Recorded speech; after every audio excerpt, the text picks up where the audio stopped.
Barangay LS 97.1 Forever. Mga kwento ng pag-ibig, kwento ng pag-asa at mga kwento ng buhay dito sa Barangay Love Stories. Love Stories.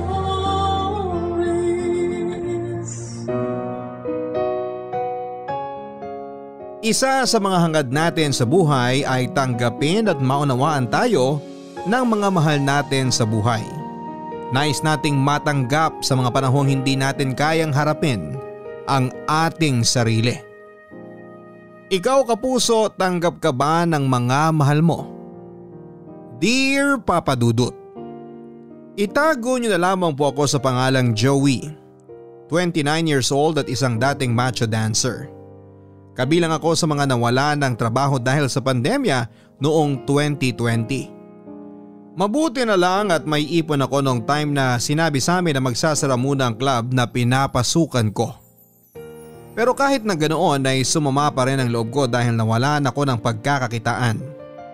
Naisip ko nga na paano na nga kaya kami ng asawa at anak ko. Nahiya nga ako sa asawa kong si Rose noong nakita ko ang lungkot niya nang sinabi ko na wala na ako ng trabaho. Napansin ko ang pagkabahala sa kanyang mukha. Pero agad din naman niya yung nabawi. Initian ako nito at sinabing kakayanin namin yon. Sa totoo lang Papa Dudut ay nabigla ako sa pagkawala ng trabaho ko. Wala akong naging backup plan sa pagkakakitaan dahil masyado akong kampante sa trabaho ko.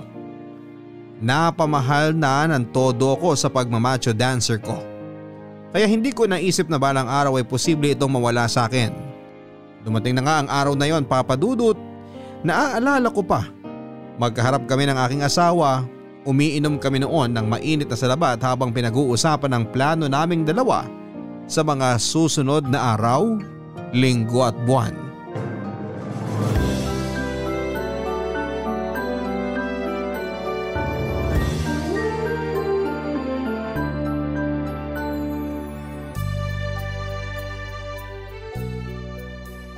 Paano kaya tayo nito? Ay, ewan ko rin eh. Paano kaya kung ibenta ko na lang yung mga alahas na binili mo sa akin? Uy, wag mo ibenta. Pinaghirapan ko yung mga yun eh. Tsaka alam ko namang napapasaya ka ng mga yun. Isang lamo na lang kaya.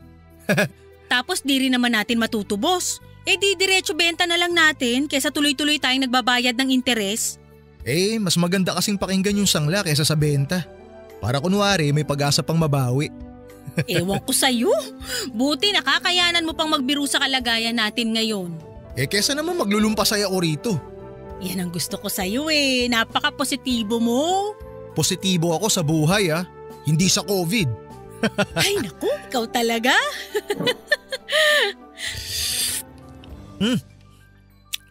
Alam mo, naisip ko.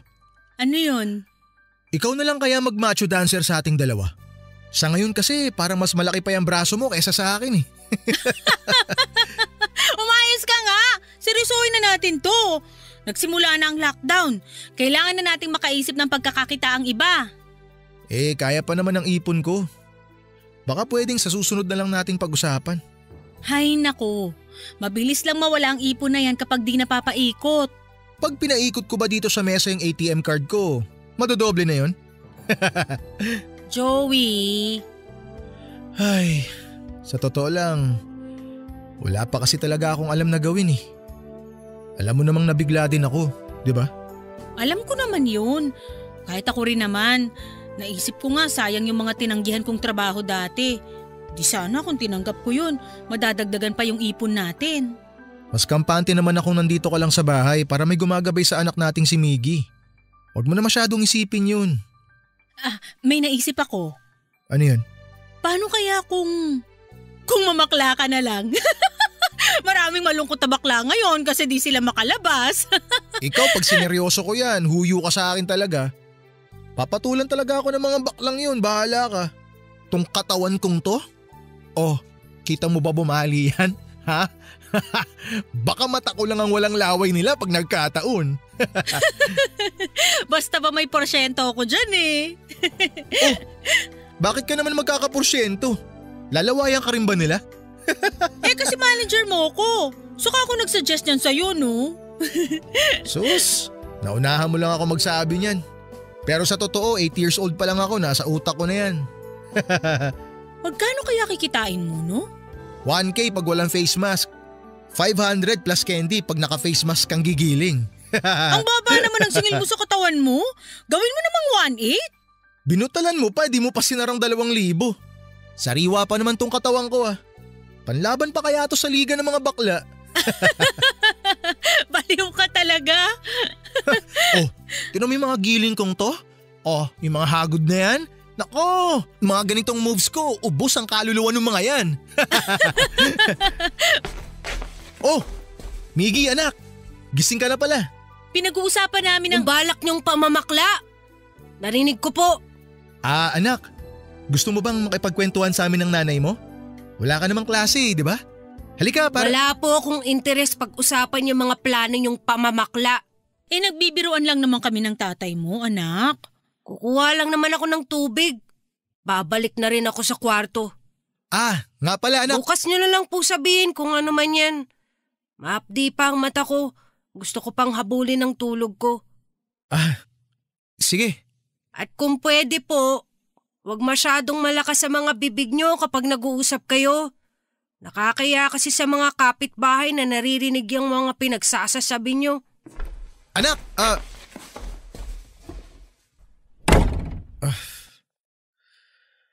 Ay. Mukha siyang galit, no? Shh, tama na. Mamaya marinig pa tayo nun. Mapagalitan na naman tayo. Ewan ko ba sa batang yan? Mula nung nagsimulang magbinata, biglang nagiging suplado. Baka may dalaw. Hayaan mo na. Tara na lang sa kwarto at lubos-lubusin mo na ako habang wala pa akong dalaw. Gusto ko yan. Ako rin lulubos-lubusin ko na habang wala pa yang dalaw.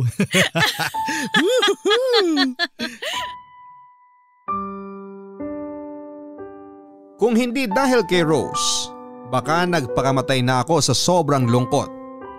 Mabuti na lang at sadyang masiyahin ang napangasawa ko. Kaya naman noong inabot kami ng problema sa pandemya ay hindi ako masyadong nalungkot dahil nandyan siya para suportahan at pasayahin ako. Kaklase ko si Rose noong naging karelasyon ko siya. High school sweethearts kami noon, Papa Dudut. Bago kami makagraduate sa high school ay nabuntis ko na siya. Hindi naman yon sinasadya, natakot kami noong nalaman naming nagdadalang tao siya. Inisip naming hindi namin yon kakayanin dahil nga masyado pa kaming mga bata. Nakaramdam din kami ng takot dati dahil siguradong makakagalitan kami ng mga magulang namin. Kaya naman naisip naming ipalaglag ang nasa sinapupunan ni Rose. Pero hindi kami nagtagumpay, Papa Dudut. Kaya wala kaming naging choice kundi aminin sa aming mga magulang ang lahat-lahat. Naalala ko na hindi nagmarcha si Rose dahil binawalan sa school namin yon. Nalungkot ito ng sobra kaya naman para makabawi, pinangako ko sa kanya na babawi ako sa kanila ng magiging anak namin. Hindi naging madali ang buhay mag-asawa sa edad naming yon. Siyempre, hindi na kami nakapagpatuloy sa kolehiyo at nag-focus na lamang sa magiging pamilya namin. Panay extra sa work lang ang ginagawa ko noon. Barya-barya lamang ang nakukuha. Nahiya na ako sa biyanang ko dahil sa kanila kami nakatira. Panayang parinig sa akin noong biyanang kong babae, nakakapangliit ang mga salita niya dati. Pero lahat ay tiniis ko, Papa Dudut, alang-alang sa pamilya ko. Noong naging 20 anyos na ako, saktong nakita ko ang isang karatula sa isang gay bar. Naghahanap sila noon ng macho dancer. Naisip ko na pwede ako rito. Di naman sa pagmamayabang, Papa Dudut, pero maganda nga akong lalaki, lalo na noong medyo bata pa ako. Malaki na rin ang katawan ko dati dahil sa pagbubuhat sa talyer at sa pag-iigib ko. Kaya naman nakatulong yon para matanggap ako. Nahirapan ako noong una dahil hindi naman ako magaling sumayaw. Parehong kaliwa ang mga paa ko, kaya noong mga rehearsals namin ako madalasang nakagagalitan. Para daw hindi magkasundo noon ang mga paa ko dahil laging parang may sariling mga mundo. Na-down ako. Gusto ko nang tumigil pero pinalakas ni Rose ang loob ko. Tinulungan ako nitong mag-practice hanggang sa makayanan ko na nga. Napaswerte talaga ako sa asawa ko. Kaya naman pinangako ko na habang buhay ko siyang gagawing reyna.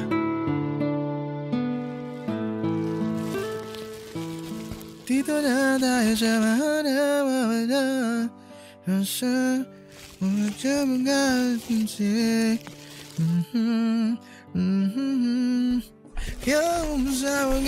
Oh! Miggy anak! Maaga mo nagising ah. Nagugutom ako. Ay, teka. Bigyan mo lang ako ng 5 minutes. Aayusin ko lang itong mga in-order sa akin na frozen food. Tapos ipagluluto na kita. Asan po ba ang nanay? Nagpapahinga ang nanay mo. Huwag mo na munang gisingin. Napagod na mag-inventory yun kagabi. Gusto mo ba prituhan kita ng tosino? O gusto mo ng hotdog? Magbubukas na lang po ako ng instant noodles. Wag yan. Di maganda sa katawan na sinasanay sa instant noodles. Ito na lang hotdog. Bakit maganda po ba yan sa katawan? Ay, pinatigas lang naman to na karne. Karne pa rin naman to. Protina. Magtutubig na lang po ako. Oh, teka anak. Huwag ka muna umalis. Total, di ka naman nababalik sa pagtulog, di ba? Baka pwedeng tulungan mo muna si tatay dito. Tinan mo anak ko. Sobrang dami ng order sa akin. Tiba-tiba tayo nito. Kaya niyo po yan. Nak, wala ka namang gagawin sa kwarto mo eh. Tsaka para hindi ka na rin lagi nakakulong dun. Galaw-galaw ka ng braso mo dito para lumaki-laki yan. Tulad ng braso ng tatay mo. O, tinan mo yan. Fe-flex ko lang ha. O, para matulad ka sa akin. Nice ang macho dancer? Hindi na po. Ang ibig kong sabihin, matulad ka sa akin na malaki ang braso. Maglilinis na lang po ako ng kwarto. Mamaya ka na maglinis. Marami namang oras para dun eh. Andito ka lang naman sa bahay ngayong lockdown. Sige na, dali na anak. Kahit ikaw na lang ang tagalista ng mga i-deliver ko ngayon. Ayoko nga pong tumulong dyan. O di kahit ikaw na lang yung tagabilang ng mga nasa lamesa. O kaya ikaw na lang yung tagalagay sa freezer nitong… Tay, ang kulit naman eh. Sinabi ko na nga ayokong tumulong eh. Paulit-ulit kayo. Sorry anak. Di ko naisip na kagigising mo nga lang pala. Kaya siguro irritable ka. Sige. Bumalik ka na sa kwarto mo. Ako na ang bahala dito. Anak. Nga pala. Lalabas ako mamaya para i-deliver tong mga order sa akin. Kung sakaling di pagising ang nanay mo, pakiasikaso mo na lang yung darating na customer ko ha. Sino? Si Bibi. Madali lang makilala yon. Berde ang buhok na bakla. Makulay din madalas magdamit. Malaking tao yun, malaki boses. Malaki rin ang hikaw. Mabait yun. Baka bigyan ka pa ng tip nun kapag mabait ka sa kanya. Customer nyo sa club? Dito nyo sa bahay dinadala? Di ba kayo nahihiya kay nanay? Hindi anak. Hindi ganun yun. Customer ko si Bibi sa frozen food. May sari-sari store kasi yun. Sa akin kumukuha. Nasa ref na yung mga order niya. Sa unang stante yung… Hala ko, isa na naman sa mga binakla nyo dati. Oh, saan naman nanggagaling yan? Di ako namakla dati, nak. Sinasayawan ko sila, oo, pero… Ganun na rin yun. Huwag nyo nang depensahan. Ay, ano bang problema mo? Itong mga nakaraan, parang galit na galit ka sa akin ah. Magsabi ka. Dali, makikinig ako. Isipin nyo na lang kung bakit ako ganito sa inyo. Oh, saan ka pupunta? Di pa tayo tapos mag-usap, Miggy! Miggy! Naging iba ang turing sa akin ni Miggy noong nagsimula itong magbinata. Parang laging mainit ang ulo nito sa akin nang tumungtong siya sa edad niyang 10. Mas lalo na noong naging 14 na siya. Talagang hindi ko na makontrol ang galit niya sa akin. Pansin ko naman yon, hindi lang ako naimik. Hindi naman kami ganito dati, Papa Dudut. Mas close pa nga kami noong bata-bata pa siya. Papas boy yan. Ako ang lagi niyang kasama dati. Inakala kong parte lang ng pagbibinata ang pag-iwas-iwas nito sa akin pero hindi pala. At alam ko naman ang pinanggagalingan ng galit niya sa akin. Dahil yon sa pagiging macho dancer ko. Papadudot noong simula ng karir ko bilang macho dancer ay sobrang proud pa sa akin si Miggy. Kapag hinahatid sundo ko siya dati sa school niya, ipinapakilala niya ako sa mga klase at teachers niya. Madalas pa nga noong pinapasayaw niya ako sa harapan ng mga kaklase niya. At nakakatawa ngang isipin, Papa Dudut, na inaabutan nila ako ng piso o candy bilang bayad sa pagsasayaw ko. Dahil sinabi ni Miggy sa kanila na kailangan kong bayaran kapag sumasayaw ako dahil yon ang trabaho ko. Naging super proud sa akin ang nag-iisa kong anak na ito.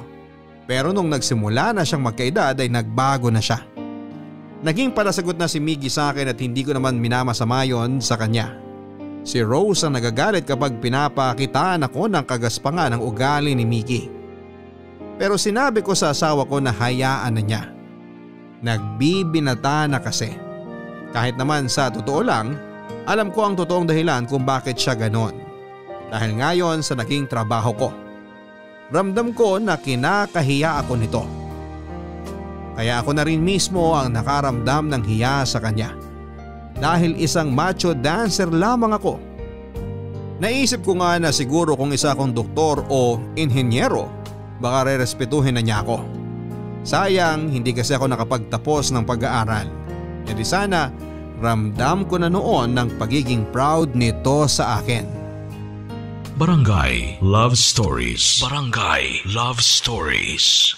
Ang mga Kapuso shows mapapanood at mapapakinggan din abroad via GMA Pinoy TV, GMA Live TV at GMA News TV channels. Para mag-subscribe, visit www.gmapinoytv.com.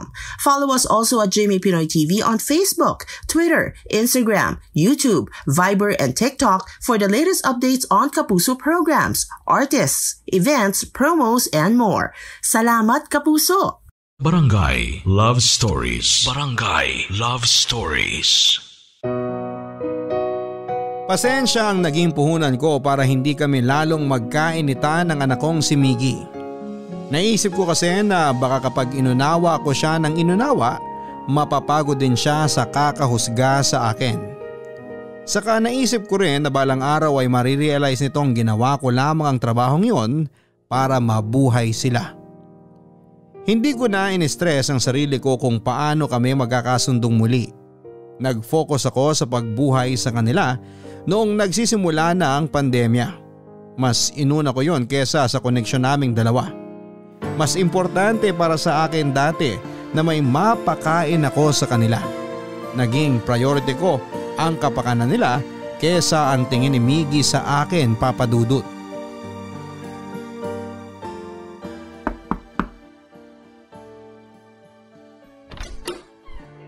Miggy, ikaw na ba yan? Kayo po ba yung kukuha ng mga frozen? Oo, ako ang tita Bibi mo. Di ko naman po kayo kamag-anak. Napakaseryosong bata. Di naman ganyan si Joey ah. Oh, asan pala ang tatay mo? Pasok muna ako ha. Wala pa sila ni na mama. Lumabas kanina nag-deliver. Naku, sayang naman, di ko inabutan. Kunin ko lang po yung orders nyo para makalis na kayo kaagad. Grabe, kakapasok ko pa lang dito. Gusto mo na ako agad paalisin? May ginagawa pa kasi ako eh. Sa bagay, nagbibinata ka na pala. Kaya may ginagawa ka na dyan na iba. Charot. Naglilinis po ako ng kwarto. Hindi po yung iniisip nyo ang ginagawa ko. To naman, binibiro ka lang eh. Alam mo, habang tumatagal na nakatitig ako sa mukha mo, nagiging mas lalo mong kamukha ang tatay mo. Ganyan na ganyan ang mukha niya nung nagsisimula pa lang siya sa gay bar. Pero kumpara sa'yo, mas palangiti yun. Kaya ikaw, ngiti lang para dagdag points sa kagwapuan, di ba? Wala naman po akong balak magtrabaho sa gay bar. Bakit kailangan kong ngumiti? Kahit naman di ka magtrabaho sa gay bar, dapat ngumiti ka. Para maging maaliwalas yung mukha mo. Kaloka kang bata ka? Baka kapag naging maaliwala sa mukha ko, maikumpara pa ako lalo sa tatay ko. Oh, ano naman ang masama doon? Gwapo nga ang tatay mo. Nung nagmamacho dancer pa nga yan, bentang-benta yan eh. Mapapamore ka talaga sa kanya kapag gumigiling at ngumingiti yan. Sa tono nyo eh, parang gusto nyo rin ako magaya sa tatay ko eh. Puro hubad para kumita. Minamasama mo ba ang trabaho ng tatay mo dati? Ay, huwag ganon, iho. Dahil sa trabaho ng tatay mo. Dahil sa trabaho ng tatay ko, kaya kayong mga bakla naging abusado sa kanya. Ginawa niyo siyang pokpok eh. Huwag kang magsalita ng ganyan. Kahit bakla kami, di naman kami ng bastos na mga katulad ng tatay mo. Pumupunta lang kami sa gay bar dati para magsaya kasama ng mga kaibigan ko. Pero yung iniisip mo, di ganyan ang ginawa namin sa tatay mo. Di na ako bata. Huwag niyo ako utuin. Sasayaw ba naman yun ng hubad? Tapos wala kayong gagawin. Huwag kang masyadong mapanghusga, boy, ha? Tandaan mo, dahil sa paghubad ng tatay mo, kaya ka may maayos na damit at maayos na pagkain sa araw-araw. Maayos nga ang kinakain at damit ko. Pero napakadumi naman ng pinanggalingan. Masyado ka pang bata para maintindihan mo ang buhay. Kapag nagkaedad ka na, sana maunawaan mo ang sitwasyon ng tatay mo. Pati kami mga bakla na husgahan pa. Oh, Bibi! Nandito ka na pala. Pasensya ka na kung… Pass na pala ako sa orders ko. Ika-cancel ko na lahat. Aalis na ako. Oh, teka, bakit? Nalista ko na yung mga yun eh. Teka, Bibi, huwag naman sanang i-cancel. Kasi kami magbabayad dun sa supplier eh. Wala naman kaming pag-iimbaka nun kapag di nakuha. Kukuha na lang ako sa iba. Yung di ako i-judge dahil lang sa bakla ako. Teka, ano bang… Alis na ako. Wala na akong time sumagot sa mga tanong mo.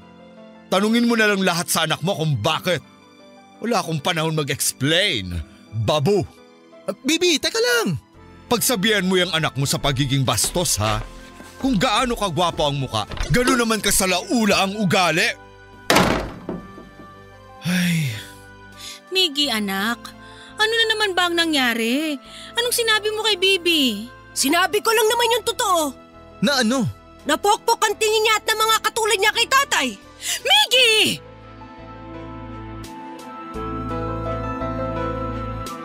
Parang nanikip ang dibdib ko nang marinig ko ang sinabing yon ni Miggy. Pokpok daw ako. Nasaktan ako na sa mismong anak ko pa yon narinig. Kung sa ibang tao lang ay ayos lang siguro akong marinig yon sa kanila. Pero nung sinabi yon ni Miggy, sa mukha ko ay parang hindi naman ata tama. Oo, naging macho dancer ako. Naghubad ako para sa pera. Nag-entertain ako ng mga bakla at matrona pero hindi naman ako nagpagalaw tulad ni Bibi. Naging mabuti sila sa akin at ni minsan. Hindi ko naramdamang bastusin akong lalaki dahil sa kanila. Kaya nagulat na lamang ako at nasaktan nang sabihin yon ni Miggy sa akin. Pumasok na noon si Miggy sa kanyang kwarto at hindi na niya kami kinausap pa. Pinilit katukin ni Rose ang kwarto pero hindi ito lumalabas. Sinabi ko sa kanyang hayaan na muna niyang magpalamig ang anak namin. Inis na inis noon si Rose pero pinakalma ko na lamang siya. Nawala tuloy ang kita namin dahil sa inasta ni Miggy. Hindi ako nagsayang ng oras, inasikaso ko si Bibi para maging maayos kaming muli. Sinabi nito lahat ng mga sinabi ni Miggy sa kanya. Nahiya ako sa inasal ng anak ko kay Bibi at hindi ko naman siya pinalaking ganon. Hindi ko na rin talaga alam ang gagawin ko sa kanya. Hinintay kong makalabas si Miggy sa kwarto at kinakailangan ko siyang kausapin noon. Hindi na pwedeng ganito ang nangyayari sa amin. Kaya naman nang lumabas na siya, agad ko siyang hinarangan para hindi ito makabalik kaagad sa kwarto niya. Nung una ayaw pa nga nitong makipag-usap. Pero sinabi ko sa kanyang kailangan kung hindi ay mas lalong lalala ang aming sitwasyon sa bahay. Naunawaan naman niya na upo kaming pareho sa sala at nag-usap na dalawa.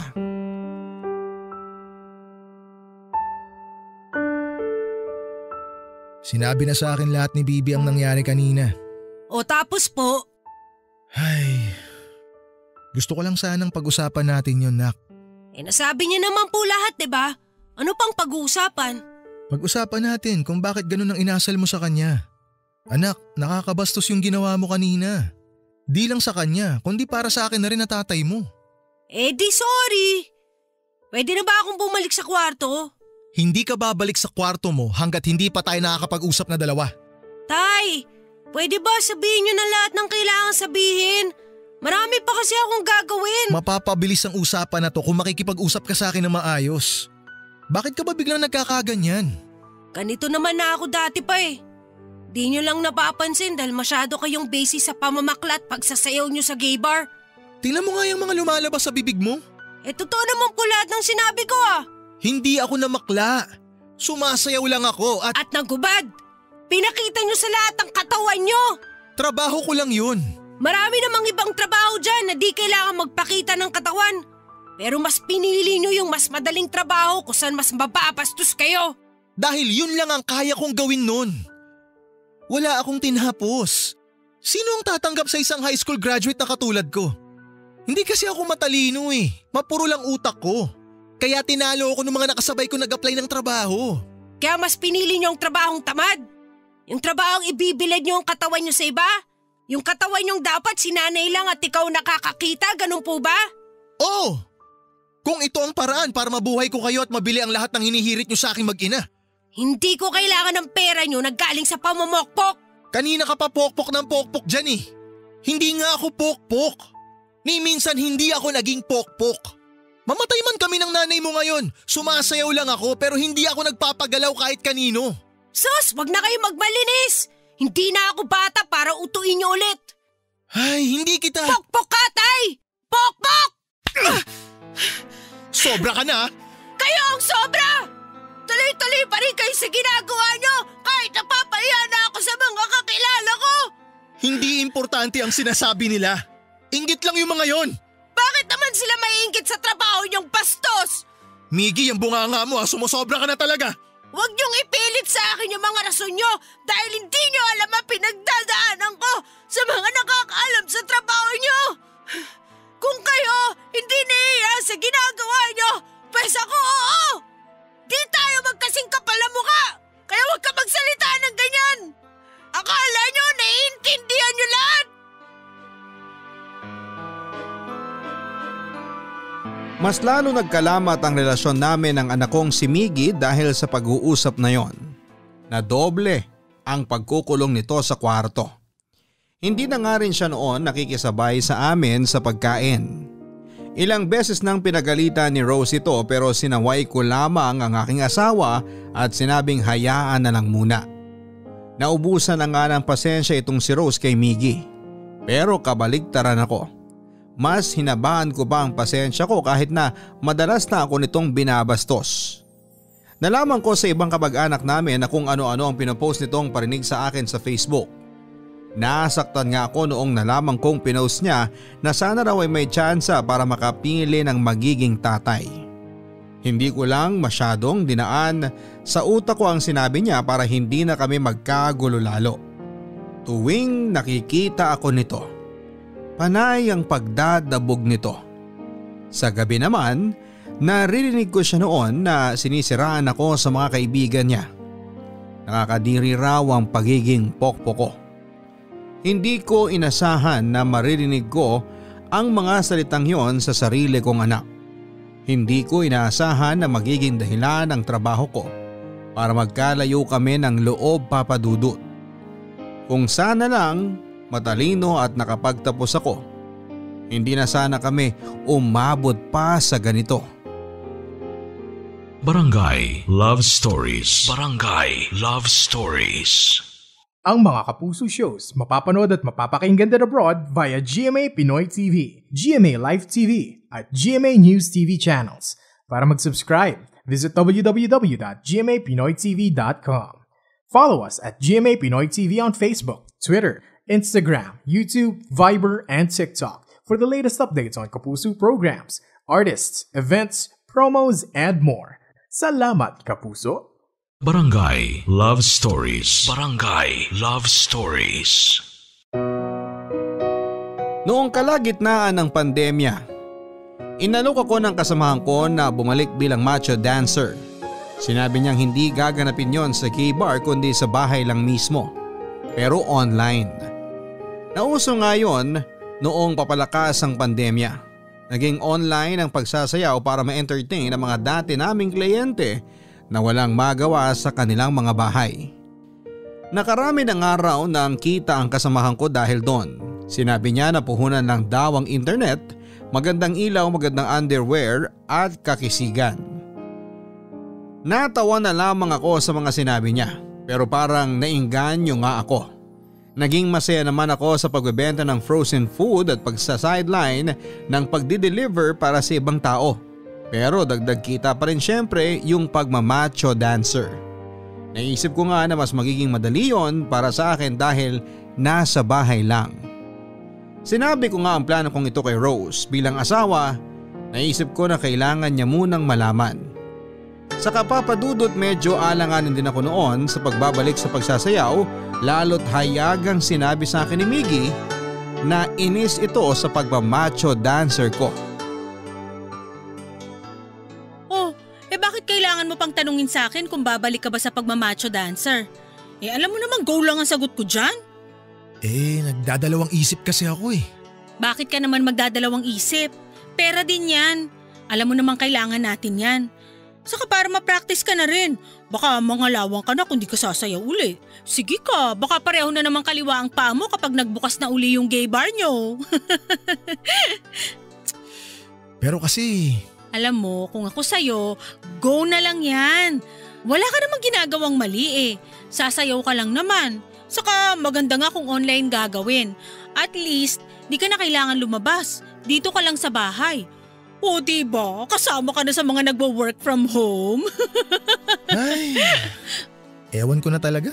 Kung problema mo yung internet, pwede naman nating pataasin yan para maganda naman yung quality ng itsura mo pag sumasayaw.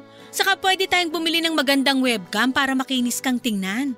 Meron nga raw yung parang may filter na yung camera eh. Para di na makita yung mga peklat mo sa legs. Hindi naman yun ang problema ko eh. Alam mo na, si Miggy. Ay, oo nga no. Alam mo namang grabe na yung galit sa akin ng anak mo na yun. Dahil nga sa macho dancer ako dati. Di mas lalong magagalit yun kapag nalaman niyang babalik ako. Online naman. Wala namang hipo ang magaganap. Pero maghuhubad pa rin ako. Tsaka hindi ako nagpapahipo ah. Tiyos mo? Pwede mo naman gawin yan nang di niya nalalaman eh. Paano? Pag tulog na siya, pwede ka nang maghubad. Tulad ng kapag may ginagawa tayo kapag tulog na siya. Ganun ba yun ha? Umayos ka nga dyan. Ilahin kita sa kwarto niyan di ka makapalag. Pero seryoso nga, pwede mo namang gawin yan kapag tulog na siya. I-tsempo na lang natin. Paano yung sounds? May nabibili namang wireless na earphones, diba? Uso na yun. May ganun ang kumare ko. Mura lang daw online. O-ordering ko na ngayon kung gusto mo. Madaling-madali naman to. Ba't ka ba nagmamadali? Gusto mo na ata talagang maghubad na ako eh. Sayang kasi ang pera. Alam mo namang… Oo, alam ko. Lalo na ngayon. Kailangan natin ng pera. Kailan ba natin sasabihin sa kanya? Kay Miggy? Saka na siguro. Masyado pa nagdadamdam yung bata sa akin eh. Baka mas malungkot yun kapag… Nalaman niyang may cancer ako at posibleng mawala na sa mundong to. Ano ka ba? Huwag ka nga ganyan. May cancer ka lang pero hindi ka pa mawawala. Magpakatotoo na tayo. Doon din naman ang punta ko. Kung doon din naman pala ang punta mo, di hindi na ako magmamacho dancer. Hindi naman pala kita kailangan ipagamot eh. Uy, grabe to. Gusto ko magmacho dancer ka pa rin. Kailangan ko ng pera. Pambili ko ng makeup kapag maputla na ako dahil sa sakit. Ano ba? Huwag kang nga magsalita ng ganyan. Ayoko mapanghinaan ng loob. Opo na po, sorry na. Takot din naman ako pero andyan ka. Alam kong kakayanin ko to. Kayanin mo talaga. Kasi kung mamamatay ka agad, mamimiss mo tong gumigiling kong katawan oh. Ha? Di ka mabibigyan ng ganito ni San Pedro. Bahala ka. Baliw ka talaga. Tawagan mo na yung kaibigan mo at sabihin mong go ka na sa pagsasayaw ha. Teka, magsasaing lang ako. Rose? Huwag mo akong susukuan ha. Ni minsan, di ko naisip yan. Gumuho ang mundo ko noong nalaman kong may cancer si Rose. Breast cancer stage 1. Ilang araw after kong mawala ng work, saka naman bumungad sa akin ang balitang ito. na doble ang pasakit ko noong nalaman ko ang sakit niya. Mas pinili naming hindi ipaalam muna kay Miggy dahil positibo naman kaming maaagapan namin ang sakit ng kanyang ina. Masyado na ring maraming iniisip noon si Miggy. Ayaw na sana namin siyang estresin sa ibang bagay kaya mas pinili naming sa aming dalawa muna ang balita. Isa rin ang sakit niyang ito sa mga dahilan kung bakit napapayag ako agad sa alok ng kasamahan ko. Nagbalik ako sa pagmamacho dancer. Hindi ko rin yon pinaalam kay Miggy. Dalawa lamang kami ni Rose na nakakaalam sa pagbabalik kong yon. Tinulungan nga ako ng asawa kong ilihim yon kay Miggy kapag nakita nitong tulog na si Miggy ay doon pa lamang ako magsisimula.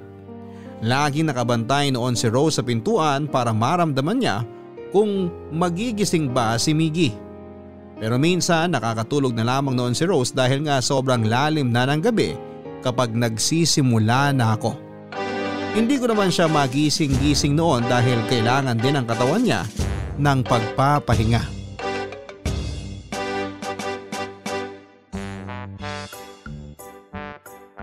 Oh, rinig niyo ba ako mga beauties?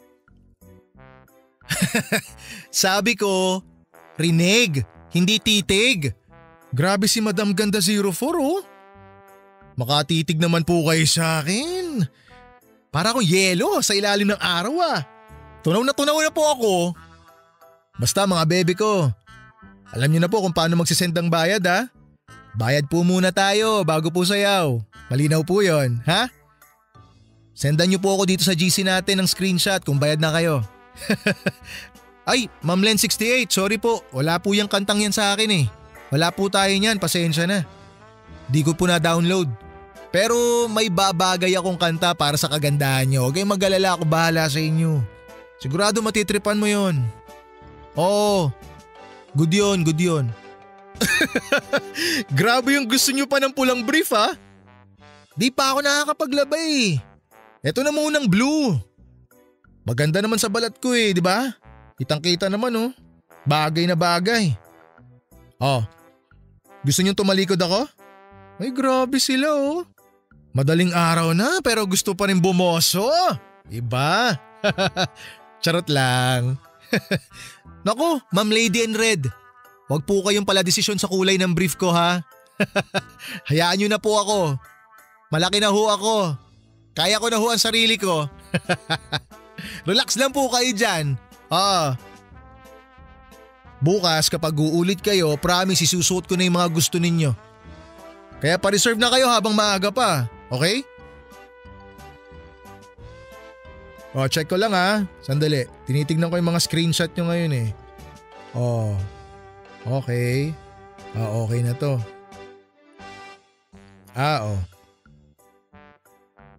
Yun. Sakto, may humabol. Yan.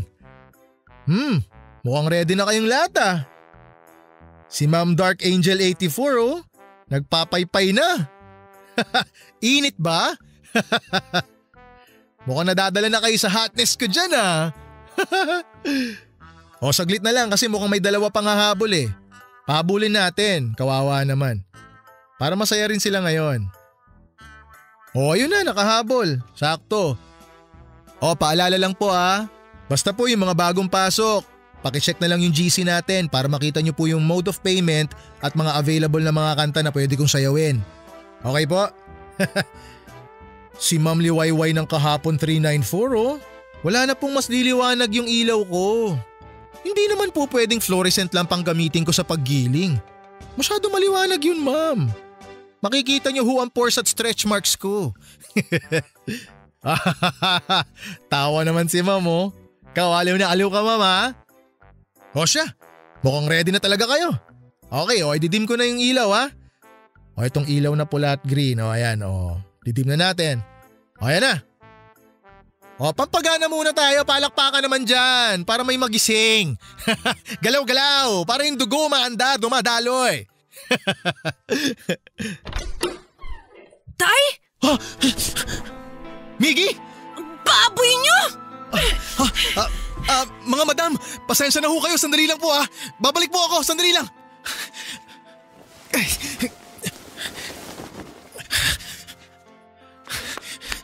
Miggy, sandali, mag-usap muna tayo! Nakakadiri kayo, Tay! Bumalik na naman kayo sa pamamokpok! Miggy, hindi nga ako pokpok. Ilang ulit ko bang sasabihin sa'yo yun? Pamamokpok yung ginagawa nyo! Hindi na kayo nahiya! Kasama niyo pa si nanay sa kwarto habang nilalandi ang mga customer niyong tigang!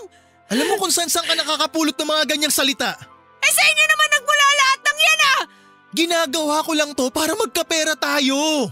Masyado kayong gamad sa pera! Di pa ba sapat yung kinikita mo sa pagbebenta ng frozen food? Ngayon naman ibang karne ang gusto niyong ibenta? Hindi mo kasi maintindihan eh. Kayo ang hindi makaintindi sa akin! Di niyo na ako binigyan ng kahihiyan! Sa tingin mo ba may choice ako? Kailangan ko to, Nak. Kailangan natin to. Lalo na ng nanay mo. Kayo lang ang may kailangan yan dahil easy money yan sa inyo. Kayo lang may gusto niyan. Anak, please naman. Intindihin mo naman ang tatay. Di ko maintindihan kung bakit kailangan niyo pang bumalik sa pamamokpok. Hindi nga ako pokpok. Pokpok ka! Pokpok! Huwag mo sabihin hindi ka pokpok dahil nag-uubad ka para sa pera. Pinapakita mo ang masiselo mong parte para sa pera. Kung ipakita ko man yon, wala kang pakialam. Katawan ko to. Katawan nyo na binababoy nyo na ang ending kami ni nanay ang napapasama at napapahiya dahil sa paggamit mo ng katawan mo na yan. Pokpok! Pokpok! Kadiri kayo! Pokpok! Hindi kita pinalaki at binuhay para lang sabihan ako ng ganyan. Pumasok ka sa kwarto mo! Bastos kang bata ka! Bastos ka!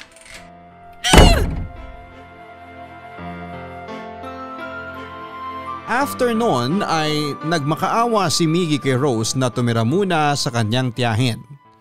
Hindi namin siya pinayagan kaya naman mas lalo itong nagtanim ng galit sa akin. Nadamay patuloy ang asawa ko.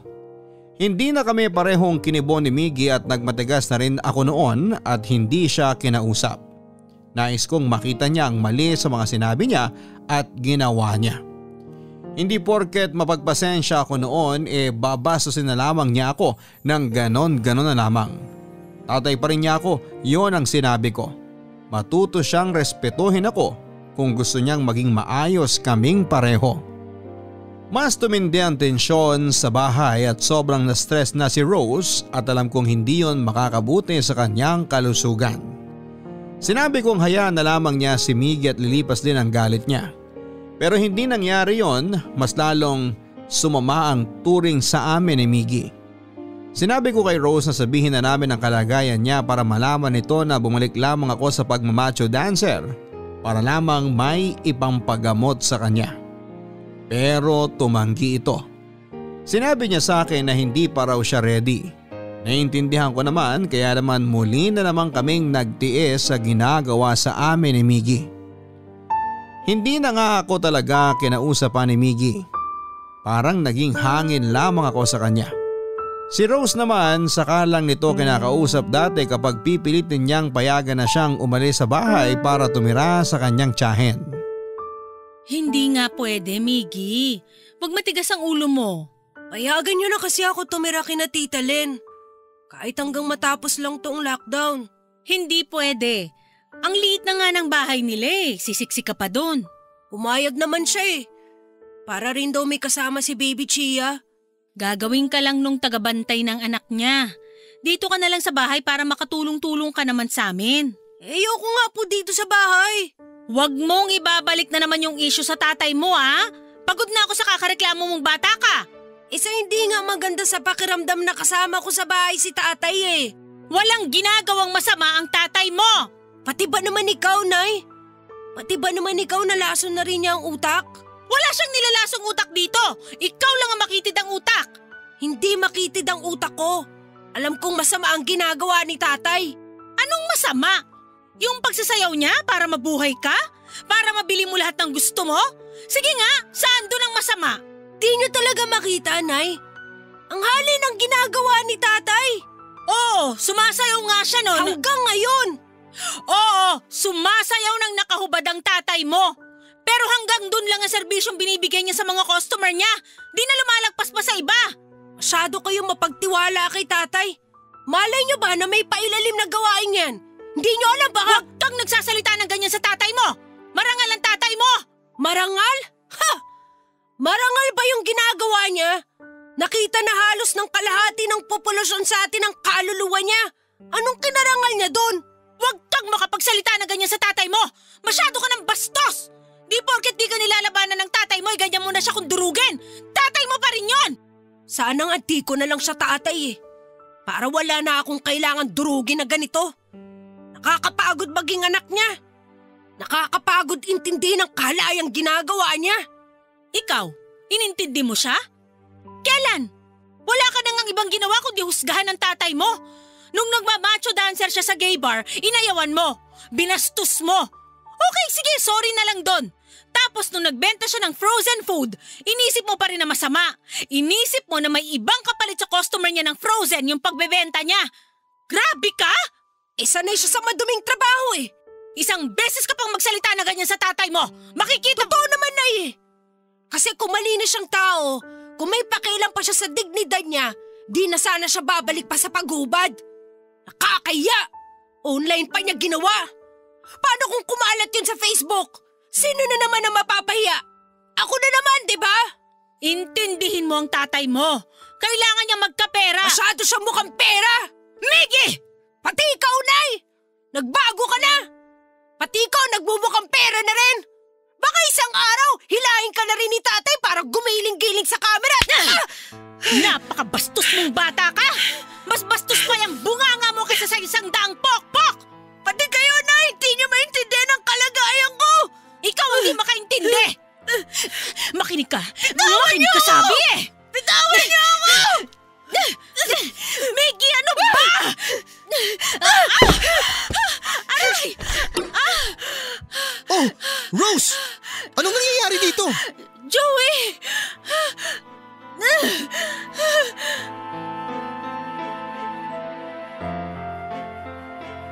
Napakalakas ng tulak ni Miggy sa dibdib ni Rose. Nasa sahig na noon si Rose at nakahiga nang maabutan ko silang dalawa. Narinig ko ang mga bangayan nila una pa lamang bago ako nakapasok. Hindi ko inakala na umabot na sila sa sakitan. Nagmadali akong binuhat si Rose para idala sa ospital noon at naiwang naguguluhan si Miggy. Inisip nito marahil na OA ang pagdala ko sa kanyang nanay sa ospital. Hindi naging maganda ang pagtulak ni Miggy kay Rose.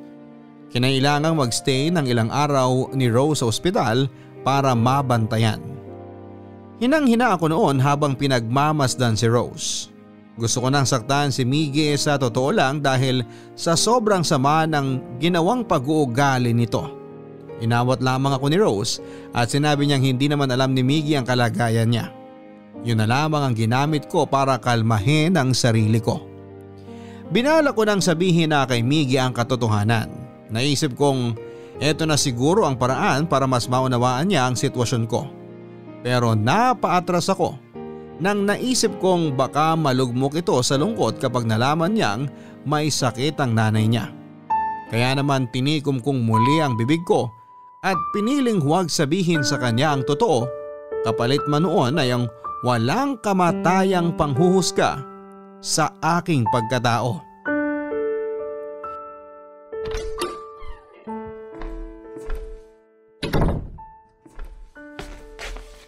Mabuti naman at umuwi na kayo. Huwag mo akong simulan ngayon, Miggy. Pagod ako. Bakit? Sumayaw na naman ba kayo? Nagbukas na ba ang gay bar na pinapasukan nyo?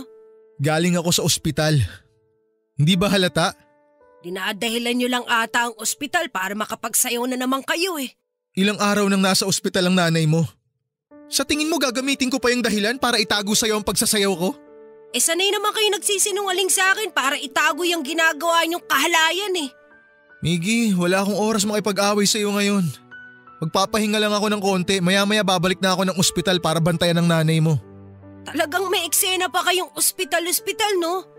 If I know, si nanay andun kina Tita Len. Ano bang sinasabi mo?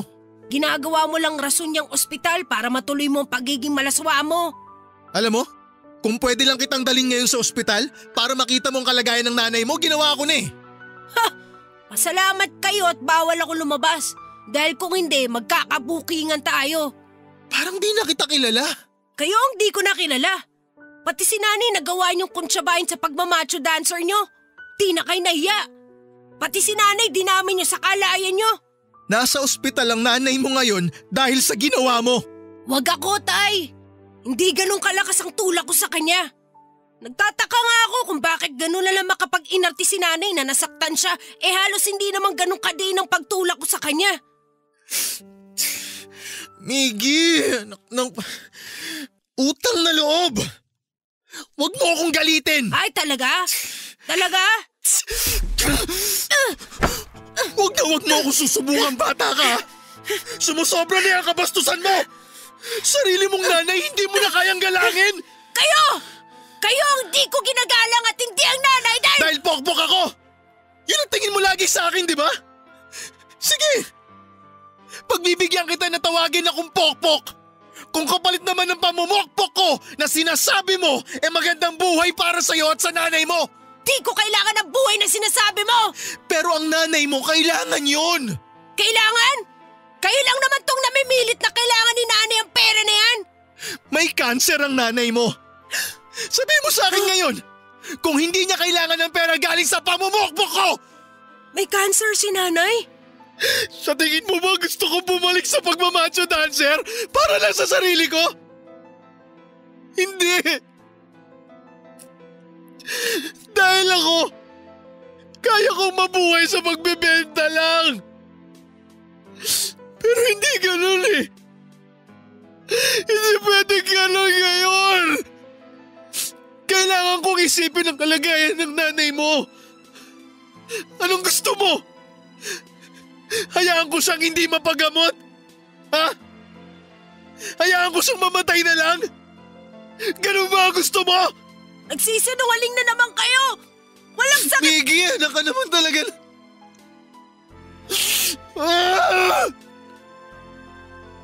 Ganun na ba kademonyo ang tingin mo sa akin? Para magsinungaling ako tungkol sa kalagayan ng nanay mo? Para pagtakpan lang ang pagsasayaw ko?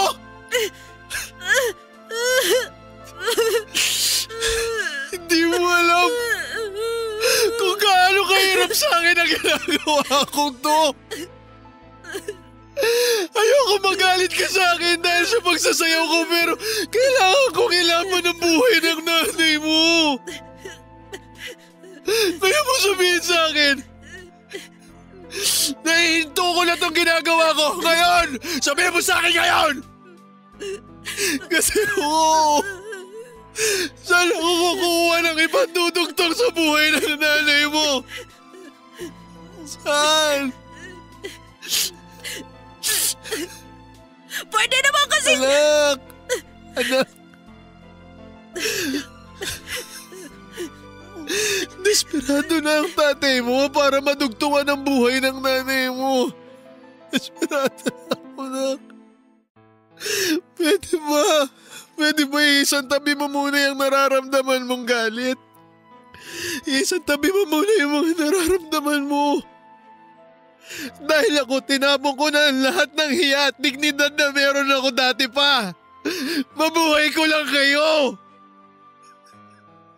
Dahil kayo ang buhay ko. Hindi nyo kasi maintindihan. Ikaw ang hindi makaintindi. Ikaw ang hindi marunong makaunawa sa sitwasyon ko. Ako na humihingi ng tawad sa'yo, anak. Pasensya ka na. Patawarin mo ako kasi ganito lang ako eh. Pasensya ka na kung hindi mataas ang tinapos ng tatay mo. Pasensya ka na kung hindi maganda ang trabaho ko. Pasensya ka na. Pasensya ka na kung kinahihiya mo ako. Pero hayaan mo na muna akong ganito. Hayaan mo na muna akong gawin tulak. Kung kapalit naman ito, mabubuhay ang nanay mo. Paulit-ulit kong itatapon ang sarili ko sa nakakahiyang mundo na sinasabi mo. Paulit-ulit. Sorry! Sorry, tatay! Sorry! Hindi ko alam! Patawarin mo ako! Sorry, tatay!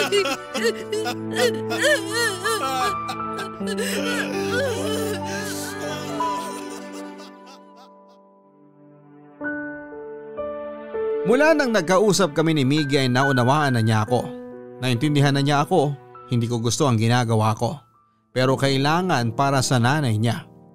Sinuportahan ako nito kahit alam ko noon na hindi pa buo ang loob niya sa pagtanggap sa trabaho ko. Nagpasalamat pa rin ako na hinayaan niya ako. Nagsumikap ako para makabuo ng kailangang pera para sa kailangan ni Rose sa ospital at sa pagpapagaling niya. Nakitulong na rin si Miggy lalo na sa pagbebenta ng mga frozen food. Tinulungan ako nito na makabenta online tulad ng ibang ginagawa ng mga kabataang katulad niya. Natuwa ako nang nagkaroon muli kami ng bonding na mag-ama. Hindi man katulad ng dati pero paunti-unting nagiging maayos na kami. Sa ngayon ay nalampasan na namin ang sakit ni Rose. Kaunting pahinga at medikasyon ay babalik na siyang muli sa normal.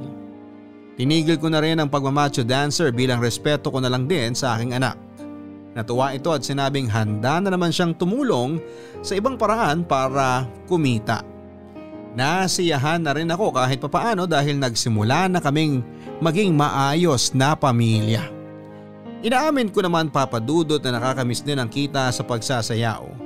Pero mas nakakamiss ang makabanding ang anak kong si Miggy.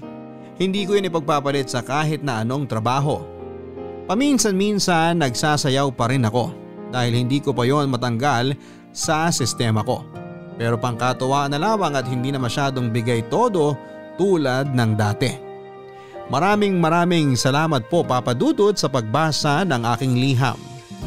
Ako ang inyong kabarangay forever, Joey.